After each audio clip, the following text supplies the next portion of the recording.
ఆత్మరక్షణ కోసం martial arts karate ఎంతగానో దోహదపడతాయని ఆత్మవిశ్వాసాన్ని పెంపొందిస్తుందని ఓసీ సంఘాల జేఏసీ అధ్యక్షుడు జనగం సంతోష్ అన్నారు. రాష్ట్ర స్థాయిలో సత్తా చాటి బ్లాక్ బెల్ట్ సాధించిన జిల్లాకు చెందిన 8 మంది క్రీడాకారులను ఆయన అభినందించారు.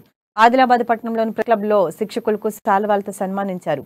విద్యార్థులకు బహుమతులు ప్రదానం చేసి వారిని ప్రోత్సహించారు. ఇదే స్ఫూర్తితో భవిష్యత్తులోనూ మరిన్ని విజయాలు సాధించాలని, తమ ప్రతిభను చాటాలని ఆకాంక్షించారు.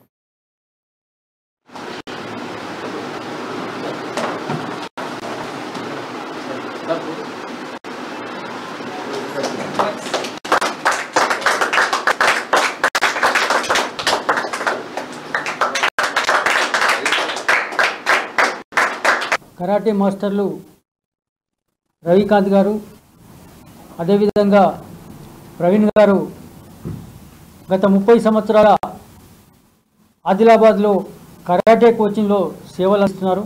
వారు ఈ మధ్యనే Okinawa martial arts academy Secunderabad నందు బ్లాక్ బెల్ట్ సాధించి ఆదిలాబాద్కు రావడం జరిగింది. అందులో భాగంగా వాళ్ళ స్టూడెంట్స్కి మాస్టర్లకు సన్మానం చేసి వాళ్లకు ప్రోత్సాహం ఇవ్వాల్సిందిగా అనుకొని ఈ కార్యక్రమాన్ని నిర్వహిస్తున్నాము. వీరు రవికాంత్ గారు గత 30 సంవత్సరాలు కూడా ఇదే సేవలు అందిస్తూ ఇక ముందు కూడా ఈ సేవని కంటిన్యూ చేస్తూ నగరంలో మహిళలకు కానీ జెంట్స్కి